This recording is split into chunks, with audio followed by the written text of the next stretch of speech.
आज बात करेंगे भारत सरकार की उस बड़ी योजना की जो आने वाले समय में देश की ऊर्जा नीति, रोजगार और अर्थव्यवस्था तीनों की तस्वीर बदल सकती है। सरकार ने 37,500 करोड़ रुपए की कोयला गैसीकरण योजना को मंजूरी दी है। अब सवाल है, क्या कोयले से सिर्फ बिजली ही नहीं बल्कि गैस, यूरिया और पेट्रोलियम जैसे जरूरी उत्पाद भी बनाए जा सकते हैं।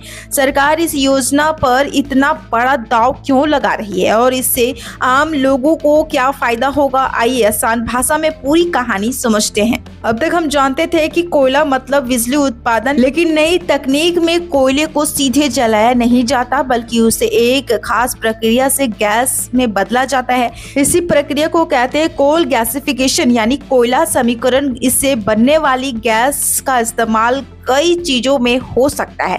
खाना बनाने वाली गैस, बिजली उत्पादन, यूरिया, मेथनॉल, अमोनिया और कई इंडस्ट्रियल केमिकल्स। यानी एक तरह से कोयला अब सिर्फ ईंधन नहीं बल्कि केमिकल इंडस्ट्री का कच्चा माल भी बन सकता है। असल वजह है भारत का बढ़ता आयात बिल, पश्चिम एशिया में तनाव और महंगे कच्चे तेल गैस की वजह से भारत को भारी कीमत चुकानी पड़ रही है। सरकारी आंकड़ों के मुताबिक 2025 में भारत ने एलएनजी, यूरिया, अमोनिया और कुकिंग कोल जैसे उत्पादों के आयात पर करीब 2.77 लाख करोड़ रुपए खर्च किए हैं। यानी देश का बहुत बड़ा पैसा विदेशों में जा रहा है। अब सरकार चाहती है कि भारत अपने ही कोयले से ये चीजें देश में बनाए ताकि आयात कम हो और विदेशी मुद्रा की बचत हो। सरकार इस योजना के तहत कंपनियों को बड़ा आर्थिक समर्थन देने जा रही है। अगर कोई कंपनी कोयले से गैस बनाने का प्लांट लगाती है तो उससे प्रोजेक्ट लागत का 20% तक प्रोत्साहन मिलेगा। एक परियोजना को अधिकतम 5,000 करोड़ रुपए तक की मदद मिल सकती है।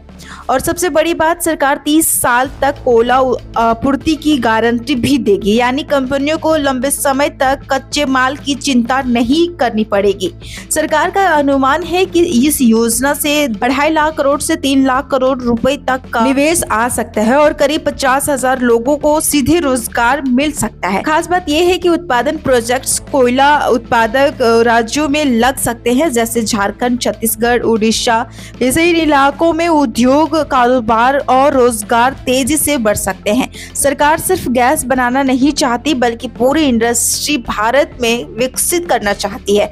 केंद्रीय मंत्री अश्विनी वैष्णव ने साफ कहा है कि भारत अब ऐसी तकनीकों पर जोर देगा जिससे विदेशों पर निर्भरता कम हो। यानी लक्ष्य है आयात घटाना, घरेलू उत्पादन बढ़ाना, विदेशी मुद्रा बचाना और भारत को आत्मनिर्भर बनाना।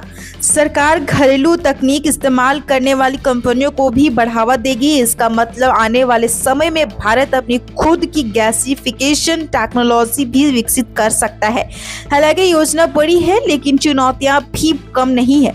विशेषज्ञों का कहना है कि कोल वेरिफिकेशन तकनीक काफी महंगी है, इसमें भारी निवेश चाहिए और पर्यावरण से जुड़े सवाल भी उठ सकते हैं क्योंकि कोयला आखिरकार एक जीवाश्म ईंधन ही है। ऐसे में सरकार को यह भी सुनिश्चित करना होगा कि पर्यावरण को कम से कम नुकसान हो और नई तकनीक उत्पाद साफ और सुरक्षित हो। लेकिन इतना तय है कि अगर ये योजना साफ होती है तो भारत की ऊर्जा और केमिकल इंडस्ट्री में बड़ा बदलाव देखने को मिल सकता है। देश का आयात बिल घट सकता है, रोजगार बढ़ सकते हैं और भारत ऊर्जा के मामले में ज्यादा आत्मनिर्भर बन सकता है। अब देखना होगा कि आने वाले वर्षों में ये योजना जमीन पर कितनी तेजी से उतरती है और क्या सच में भारत को कोयले से गैस की नई ताकत मिल पाती है या नहीं।